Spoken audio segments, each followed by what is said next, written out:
عاشورہ کی مجلس آپ کیوں کرتے ہیں؟ نظر کرتے ہیں، سبیل لگاتے ہیں، پانی پلاتے ہیں، یہ سب چیزیں کیوں ہیں؟ حدیث پاک میں عرض کر رہا ہوں، اللہ کے حبیب صلی اللہ علیہ وسلم نے فرمایا عند ذکر الصالحین تنزل الرحمت، جب صالحین کا ذکر ہوتا ہے تو رحمتیں اترتی ہیں۔ تو ہم تو صالحین کے امام کا ذکر کر رہے ہیں، جہاں ساری صالحیت ختم ہوتی ہے اس امام حسین کا ہم ذکر کر رہے ہیں، تو رحمتیں تو اترنی۔ تو ہمارے ذکر کے لیے کوئی دقت کی بات نہیں۔ ہاں، بعض لوگ کہا کہ آپ لوگوں کے پاس عرسوں کی کمی نہیں ہے، ارے محرم آیا تو حسین کا ذکر، سفر آیا تو اعلیٰ حضرت کا ذکر، ربیع الاول آیا تو میلاد کا ذکر، ربیع الاخر آئے تو غوث کا ذکر، رجب آئے تو غریب نواز کا ذکر، اتنا کیا ہے؟ ہر مہینے کوئی نہ کوئی بزرگ ہوتے ہیں کیا؟ میں کہتا ہوں الحمدللہ 307 نہیں 365 دن ہر دن ہمارے پاس بزرگ ہے۔ افسوس تو تمہاری قسمت پر ہے کہ پورے سال ایک بھی بزرگ تمہارے پاس نہیں آتا۔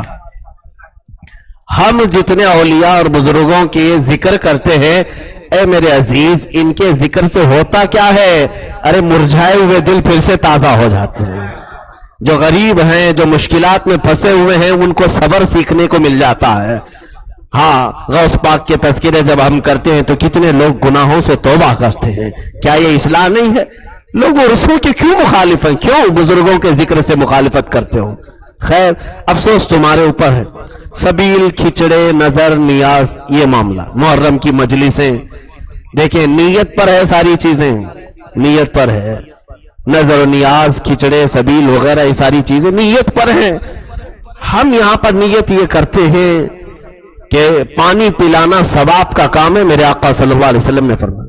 کسی صاحب نے ہم سے کہا، وہ دوسری جماعت کے ہوں گے، کہا کہ آپ یہ کیوں نہیں بتاتے کہ عاشورہ کے دن روزہ رکھنا ثواب ہے؟ کہا آپ نے سنا ہی نہیں، ہم تو بہت پہلے سے اعلان کرتے ہیں، ہم تو اعلان کرتے ہیں اور ہم خود بھی روزہ رکھنے کی کوشش کرتے ہیں۔ میاں ہم یہ نہیں کہہ رہے کہ پانی پینا ثواب ہے، پانی پلانا ثواب ہے۔ ہم یہ کہاں کہہ رہے ہیں؟ آپ روزہ رکھو اور جو روزہ نہیں ہے اسے پلاؤ۔ کیا روزہ یہ فرض ہے عاشورہ کا؟ روزہ فرض ہے؟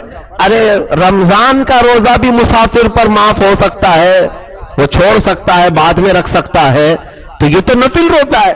ہم تو یہ آپ سے کہیں گے کتنے تو لوگ مسافر ہوتے ہیں، آتے جاتے ہیں، ان کو پانی پلاؤ، ثواب کا کام ہے، ثواب کا کام ہے۔ شربت پلانا، پانی پلانا یہ کوئی بھی ناجائز کام نہیں۔ ہاں، کچھ ناجائز چیزیں میں ذکر کروں گا، نظر و نیاز کرنا یا کھچڑا پکانا۔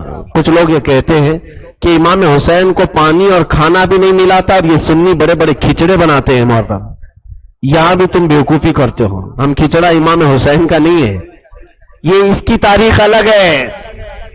سیدنا نوح علیہ السلام، ان کی کشتی جب کنارے لگی تھی کئی دنوں کے بعد، جو طوفان ختم ہوا، سیدنا نوح علیہ السلام شکرانے میں جب اترے تو لوگوں سے کہا جس کے پاس جو ہے سب لاؤ، کھانا تو بنائے۔ جس کے پاس جو جو اناج تھا سب لا کر کے دیا، وہ سب ملا کر کے بنایا اور سب کو کھلایا۔ تو ایک روایت یہ ملتی ہے ہم کو، بزرگوں سے ہم نے سنا ہے۔ تو نوح علیہ السلام کی یاد منا رہے ہیں، پھر تکلیف تم کو امام حسین سے ہے۔ کھچڑا عاشورہ کے دن اتنا ہی تھوڑی نا، بہت ساری یادیں ہیں، بہت ساری نسبتیں ہیں۔ بہرحال سوال کرنے والے کے پاس بہت سوال ہوتے ہیں، اگر اللہ نے ہدایت اس کے لیے اس کی قسمت میں رکھا ہے، میں سمجھتا ہوں صرف ذکر حسین ہی کافی ہے ہدایت کے لیے۔ باقی ہم جتنے بھی مناظرے کر لیں، جتنے بھی جوابات دے لیں، کچھ حاصل نہیں ہوتا۔ ابھی شربت پہ پوچھے گا، اس کے بعد پھر یہ پوچھے گا شکر کیوں ڈالتے ہو شربت میں، کیا جواب دو گے؟ بھائی آپ کو کیا تکلیف ہے؟ آپ نمک ڈال کے پی لو۔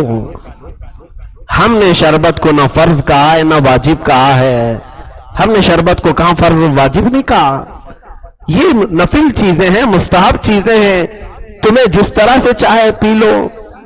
اچھا، اب ایک صاحب حج میں تھے، انہوں نے کہا، سوالات کی محفل تھی، اس میں یہی چیز ایک صاحب نے کہا کہ آپ اتنے نظر و نیاز و ساری چیزیں کرتے ہیں اور بات بات پہ شربت اور یہ ساری چیزیں بانٹتے ہیں، تو ہم نے ان سے کہا کیا آپ کبھی کھاتے نہیں یہ ساری چیزیں، یہ حلوے نظر صحیح بتائیں؟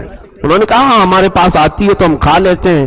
ارے میاں وہ تو گنپتی کا پرساد بھی آتا ہے تو ہم کھا لیتے ہیں، اللہ کا رزق ہے، اللہ کا رزق ہے۔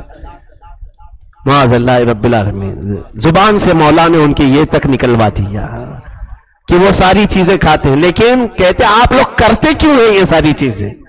کہا ہم نہیں کرتے تو آپ کھاتے کیسے؟ آپ تو کھانے کو جائز کہہ رہے ہیں، تو کرنے کو ناجائز، یہ عجیب حماقت نہیں ہے؟ عجیب حماقت نہیں ہے؟ دلیل مجھے بتاؤ کہ اس میں ناجائز ہونے والی کیا صورت ہے؟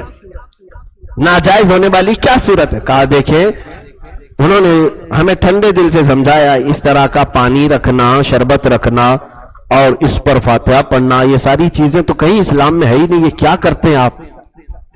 یہ سب کافروں سے مشرکوں سے ملتی جلتی ہوئی چیزیں ہیں، وہ بھی اس طرح سے اگربتی رکھتے ہیں اور اتار چڑھاؤ کرتے ہیں۔ کہا تمہیں بہت بڑا شبہ ہو گیا ہے، بہت زیادہ، یہ شبہ کا لقوہ مارا ہے۔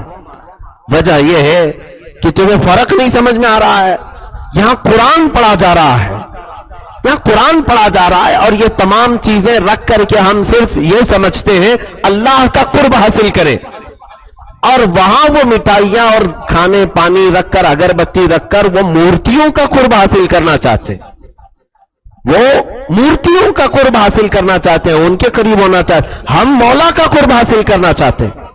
کیا فرق نہیں ہے اس میں؟ اگر اس میں فرق نہیں رہا تو بہت ساری چیزیں اسی طرح کے شبہ میں ختم ہو جائیں گی، بہت سارا، اگر ہم سوال کرنے لگ جائیں تو پھر بہت بڑے معاملات ہو جائیں گے۔ خانہ کعبہ پتھر کا بنا ہوا ہے، سامنے سجدہ کیوں کرتے ہو؟ سر جھکاتے ہو؟ وہاں یہی جواب دیں گے ہم کعبے کو سجدہ نہیں کرتے، اللہ کو سجدہ کرتے، کعبہ تو صرف سامنے ہوتا ہے۔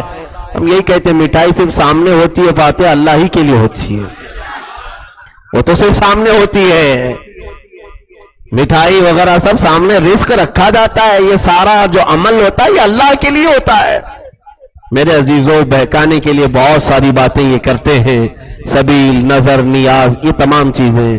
اچھا اگر مثال کے طور پر سمجھ لو نہیں کھانا چاہیے، یہ ساری چیزیں نہیں کرنا چاہیے، کوئی اگر جا کر کے ممبئی کی ڈیم پر ہی فاتحہ پڑھ کر کے آ جائے جہاں سے پانی آتا ہے پورا، کیا کرو گے؟ کیا کرو گے؟ نہ پانی ناجائز ہو جائے گا، حرام ہو جائے گا۔ چلو ہم فاتحہ نہیں پڑھے، کسی نے اگر دوسرے مذہب والے نے کہا کہ ہم اتار دیتے ہیں اپنے بتوں سے، تو کیا وہ پانی ہمارے لیے ناجائز ہو جائے گا؟ یہ تمام چیزیں لوگوں کو ورغلانے کے لیے، کم پڑھے لکھے ہوئے لوگوں کو جذبات میں لے آتے ہیں کہ دیکھو یہ تمام چیزیں یہ سنی جو کر رہے ہیں یہ سب مشرکوں کی چیزیں، ہندوؤں کی چیزیں ہیں جو تمہارے اندر آئی، ان سب سے دور ہو جاؤ، توبہ کرو، ہدایت مل جائے گی۔ الحمدللہ جس محفل میں، جن مجلسوں میں اللہ کے رسول کا ذکر، صدیق اکبر کا ذکر، عمر فاروق کا ذکر، عثمان و علی کا ذکر، مولا حسین کا ذکر، جنتی خواتین کا ذکر، کبھی غوث پاک کا ذکر، کبھی غریب نواز کا ذکر، مجدد اعظم کا ذکر، اتنی بڑی شخصیات کا ذکر جہاں ہوتا ہے، الحمدللہ ہم تو اسی بات پر فخر کرتے ہیں مولا نے پہلے سے ہمیں ہدایت دے دی ہے، ہدایت پر رکھا ہے۔ اسی لیے اعلیٰ حضرت نے ترجمے میں ابھی یہی لکھا اور یہ کہا کہ اے اللہ، یہ سورہ فاتحہ میں کیا ہے؟ اہدنا الصراط المستقیم۔ یہاں فرق میں آخری بات بتا کر کے ختم کر، اہدنا الصراط المستقیم۔ اہدنا الصراط المستقیم کا ترجمہ دیکھو کیا ہے۔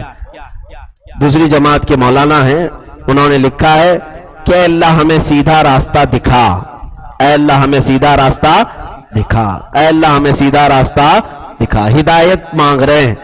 اعلیٰ حضرت نے اس کا ترجمہ لکھا ہے اے اللہ ہمیں سیدھا راستہ چلا، کیونکہ دکھایا تو ہے تو نے، پہلے سے دکھایا ہے رب تعالیٰ نے، یہی سیدھا راستہ ہے جس پر ہم چل رہے ہیں، یہ راستہ دکھایا ہے کہ نہیں رب تعالیٰ نے؟ اس کو ارات الطریق نہیں کہتے، یعنی راستہ دکھانا نہیں۔ مثال کے طور پر یہاں پر اگر یہ کہہ دیں کہ سیدھا راستہ دکھا، تو اس کا مطلب جو لوگ کہہ رہے ہیں اے اللہ سیدھا راستہ دکھا، اس کا مطلب ہے کہ ابھی تک وہ دیکھے ہی نہیں ہے، تو دعا کرتے رہو، جب دکھ جائے تو اعلیٰ حضرت کا ترجمہ کرنا ہے اللہ اب دکھ گیا ہے، اب سیدھا راستہ چلا۔ الحمدللہ ہم تو یہ کہتے ہیں اے اللہ سیدھا راستہ چلا۔ اللہ تعالی ہم سب کو سیدھے راستے پر چلائے، مولا حسین کی محبت میں جینے اور مرنے کی توفیق عطا فرمائے، ہم سب کو اہل سنت و جماعت پر قائم و دائم رکھے، اسی پر خاتمہ بالخیر عطا فرمائے۔ وآخر دعوانا الحمدللہ رب العالمین۔